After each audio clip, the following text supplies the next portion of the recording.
Hey guys. So I wanted to um, share something that I experienced today that was really profound, and it's not going to seem profound maybe through many of y'all's lenses, but for me it was very profound because there was something in my life that I had been struggling with in my heart for a while, and for a long time actually. And it just kept growing and growing and growing, and now it's just getting to the point where I can't ignore it anymore.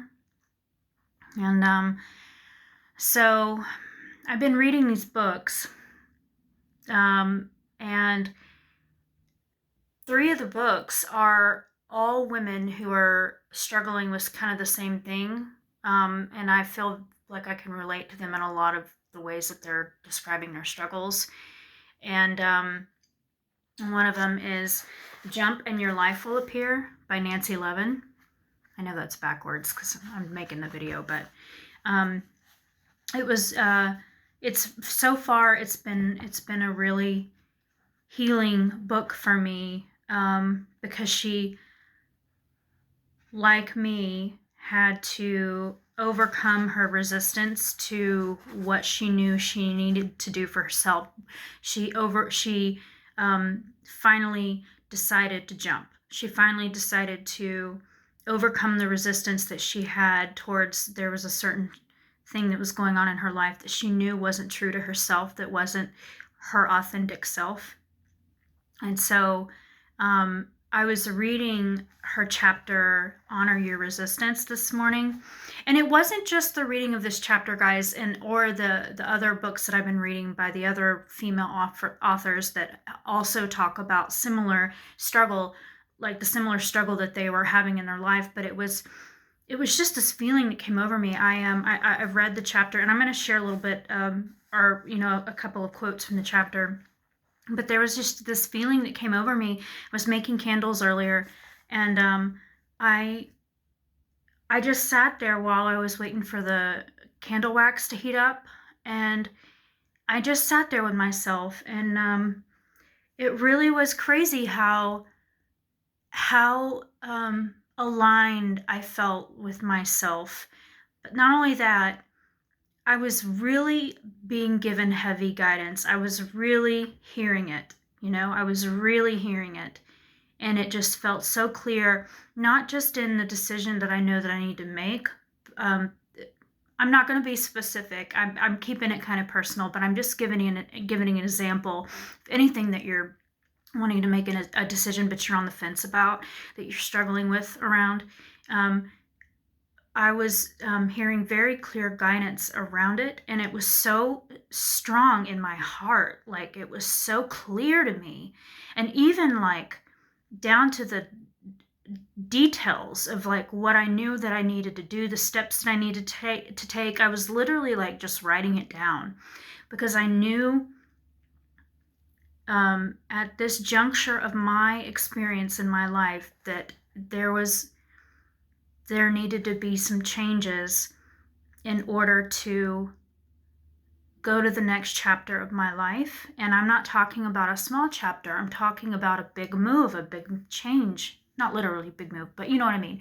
Like, well, maybe. But I'm leaving that open to Spirit's guidance. But what I'm trying to say is, it just kept coming through. Like, I mean, it was so powerful, and it was so clear to me. It was like, and I told my, I have a coach that I talk to every once in a while, and I told him that I know I'm going to know when I need to make that move, like when I need to make that change. I'm going to know it in my heart. I'm going to be guided in the right direction.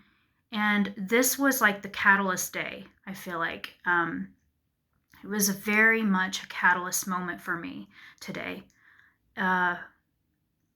Just tuning into Spirit and listening to what it had to tell me. And normally it's just like more of a peaceful experience. But today it was very much a push, not like in a bad way, not like in a forceful way, but like a gentle push, but like a very firm decision had been made. Well, a very firm message had been delivered to me, and then a very firm decision was made in my heart.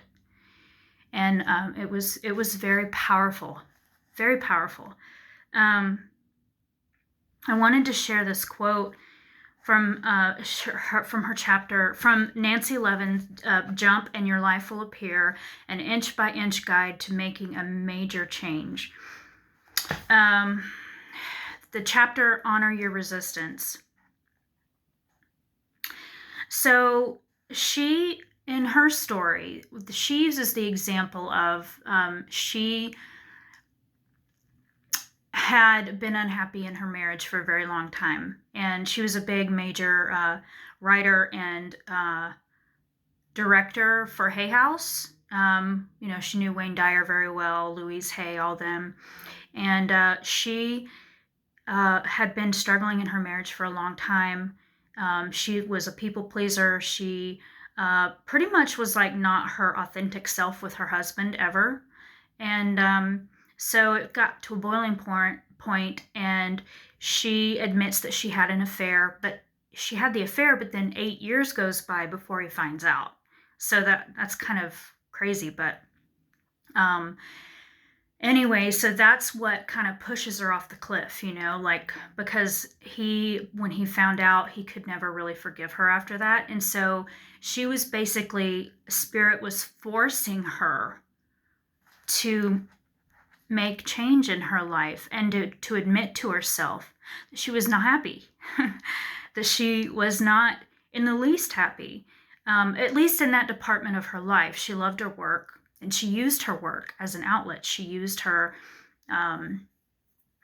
work and her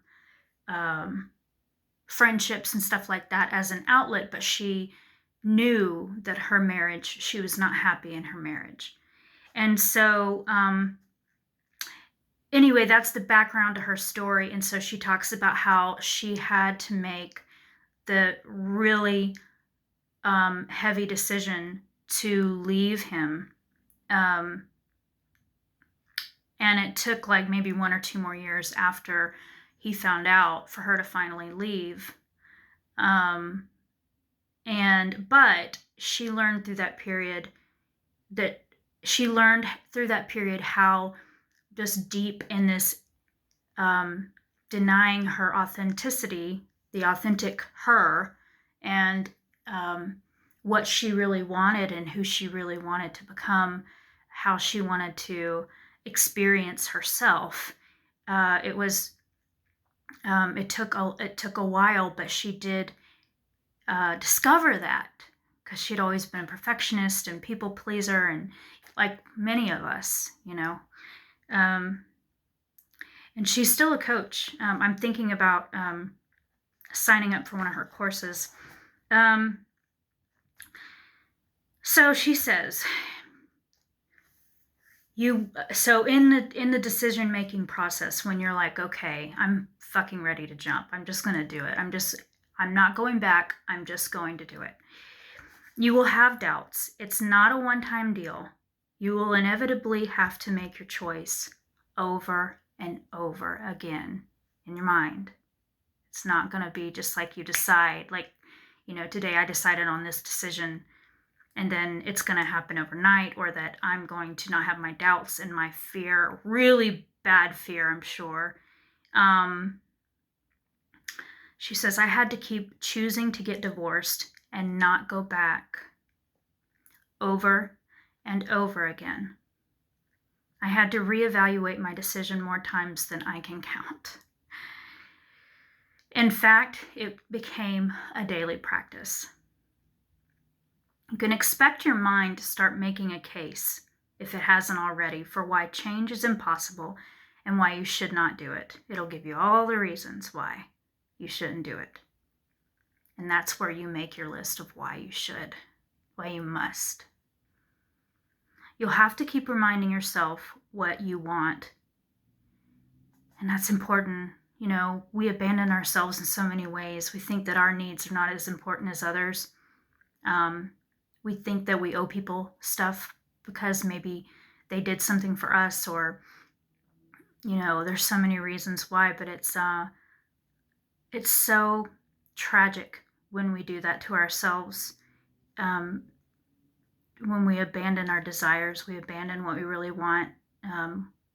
We abandon the desire to evolve and grow and stay stuck.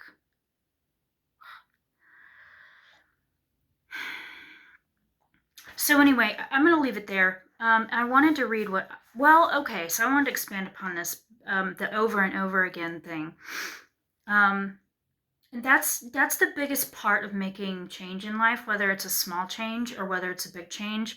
Your ego mind and the fearful brain, which is the ego mind, is going to try to convince you of all the reasons why you shouldn't make the move. And that's what keeps us in our ruts for so long. That's what keeps us in that nasty, not nasty, but like, you know, well, it is a nasty feeling for me, you know, when I'm not being authentic to my heart and I'm staying in this rut, and I know that change needs to be made, and I want to make the change, but then there's that fear and that terror at times, you know, at making change in my life. And so it's, yeah, I mean, the over and over again thing, a good thing to do is just to make that list of, you know, what the ego tells you, what the fearful brain tells you, and then to make the list of what why you want to make the change, and to really remind yourself day by day, minute by minute, you know.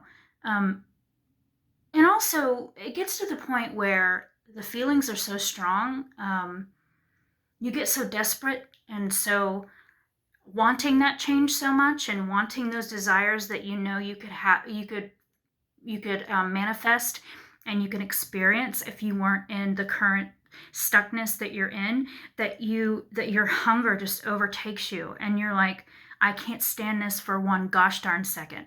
I've got to make change. I've got to make this happen somehow, some way. You just get to that boiling point where you're like, I cannot do this anymore. I cannot do this anymore. I cannot abandon myself and my desires anymore. Yes, I have other people to think about, but this is my life. This is not anybody else's life. If you're not happy, nobody else is going to be happy around you, and you're not going to thrive in life. I mean, it doesn't make any, becoming the martyr in your life does not make any gosh darn sense. Does not make 1 ounce of sense. But yet we all do it, or most of us do it. We do it because we think that's what we have to do. That's what we're taught to do. But it doesn't serve us or, you know, anybody else. Not really. Not really. It's serving the people that you want to please. It's serving the people that you don't want to make mad, and the people that are going to judge you. We worry about judgment. We worry about what people are going to think. I'm at that point where I'm like, fuck that. No more. No more. This is my life. You're not living my life. I'm living my life. Getting a little ranty, but some of these videos will be like that because the Chihuahua comes out at me. I wanted to read what I wrote today. I made a reel out of it on Instagram today, and it's just short and sweet. But it took, I mean, probably 30-45 minutes to write because I wanted to get the wording right, and it was just me processing my emotions. There's a little tear, you know, I teared up a little bit because I knew deeper what I already knew. The knowing came. I suddenly knew today, a slow but powerful wave of certainty. Technically, I already knew.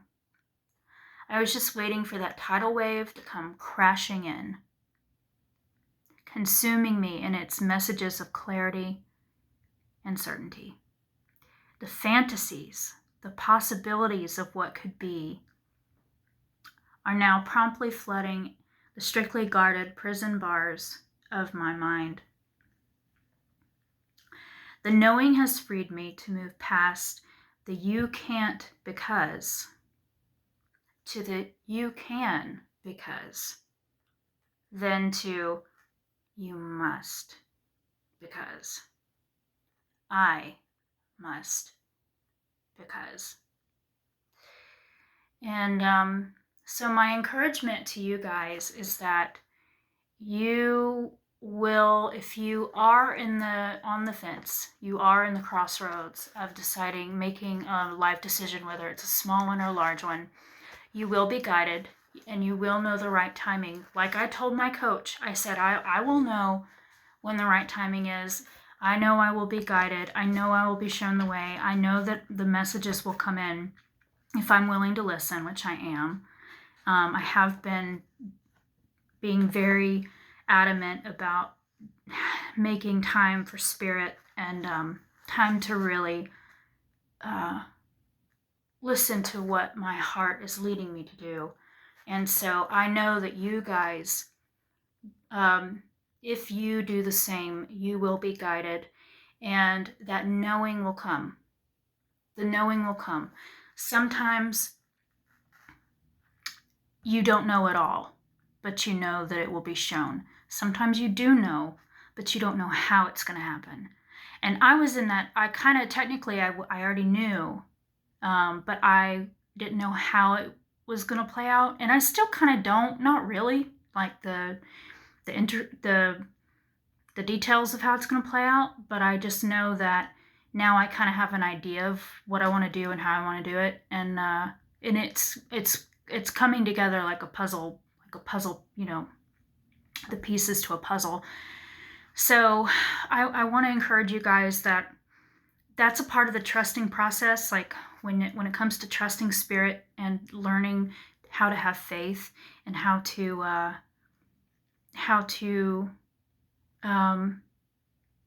step out of the worry and the fear.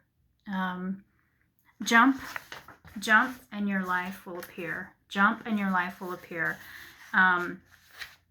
And in my case, I was waiting for that tidal wave that I talk about in my, short little thing I wrote.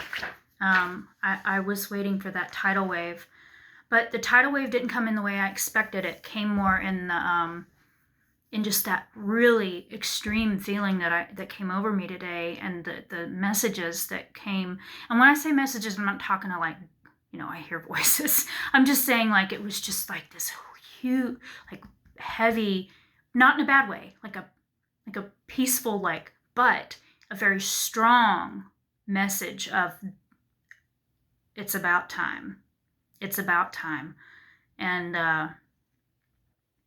anyway, I hope that this message helped at least one of you who watches this video. Some of my videos get a lot of views and then some don't. I guess it's the way I titled them, or I don't know. It doesn't matter. I don't care. It's getting out there. More and more people will probably see it over time, hopefully. And all that matters to me is that it feels good to express myself, but I know that it, hopefully it'll help at least one person, and that's very important.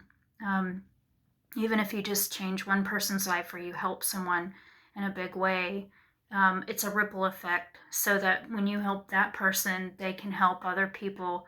It's a ripple effect, and it's really cool to think of it like that, But anyway, I love you guys from the bottom of my heart. And, just keep listening to that big, bold, beautiful soul of yours. And don't let anything stand in the way of you honoring your heart. This is your life. It's nobody else's.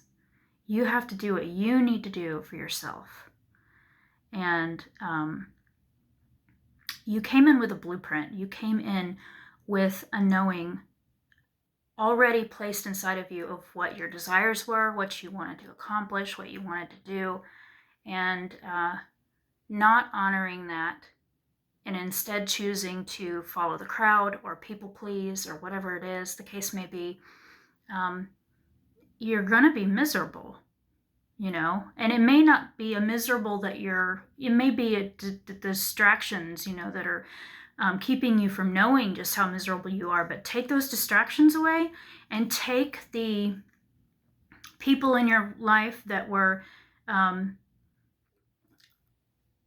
giving you the comfort or the acceptability that you needed in order to, you know, exist fairly comfortably. Take that away, and my goodness, guys, you will see real quick where changes need to be made and how you have to be brave enough and love yourself enough and honor your path enough to take those, to make those choices. But anyway, I love you guys from the bottom of my heart. And if you want coaching, reach out to me, rachelkdowna1111@gmail.com. Please support my channel if you feel led. And I'll catch up again soon. Bye.